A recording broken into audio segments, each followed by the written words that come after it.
갈라디아서 1장 10절도 두 번에 걸쳐서 녹음을 하겠습니다.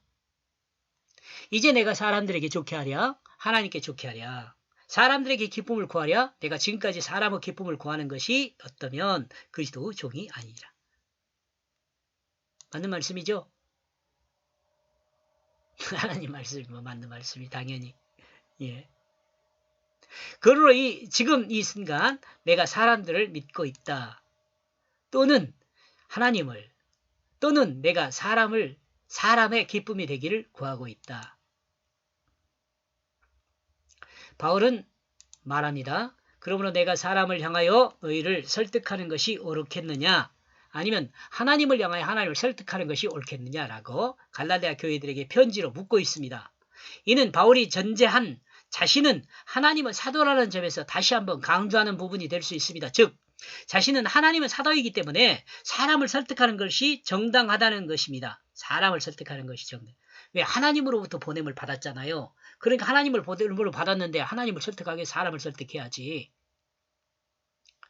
만약 바울이 사람들이 보낸 사도라면 여기서 바울은 하나님을 설득해야 할 것입니다. 그러나 바울은 하나님을 절대로 고정합니다. 절대. 상대가 아니고 절대로 고정한다는 거죠. 하나님을 절대로 고정을 해요.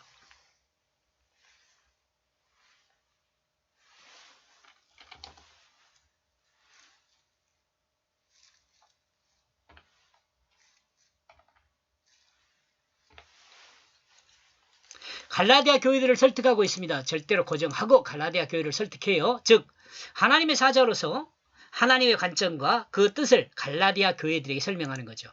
하나님의 사자로서 하나님의 관점과 하나님의 뜻을 교회들에게 설명해요. 그리고 설득하고 있어요.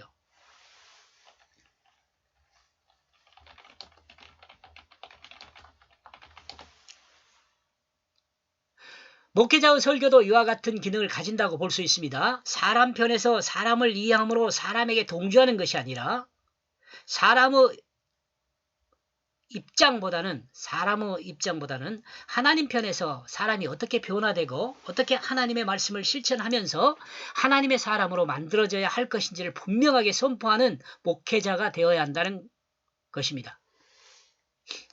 설교가 되어야 한다 그러죠. 그럽시다.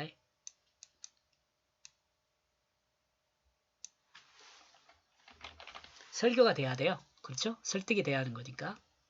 인간의 윤리 도덕은 하나님의 절대인 성경을 따라잡을 수 없습니다. 인간이 구성하는 사회는 상대적인 사회로서 절대적 보편이 있을 수 없습니다. 조금 어렵네요. 그죠? 이해하죠? 다? 늘 상대적 보편으로 시간과 장소와 배경에 따라서 그 사회의 윤리와 도덕은 가치와 의미를 달리합니다.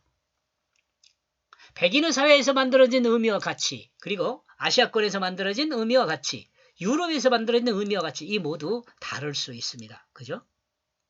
뭐 개인도 다르는데 뭐. 그리고 국내에서도 각각 지방에 따라서 이 가치와 의미는 얼마든지 상대적으로 다양하게 적용될 수 있습니다. 그러므로 만약 바울이 사람들이 보낸 사자라면 하나님을 설득하는 말로 많은 사람들에게 기쁨을 주었을 것입니다. 그러나 바울은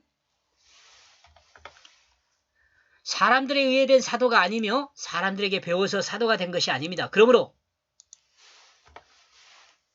과거에는 이 편지를 쓰고 있는 그 현재도 과거로부터 그렇게 해도 되겠네요.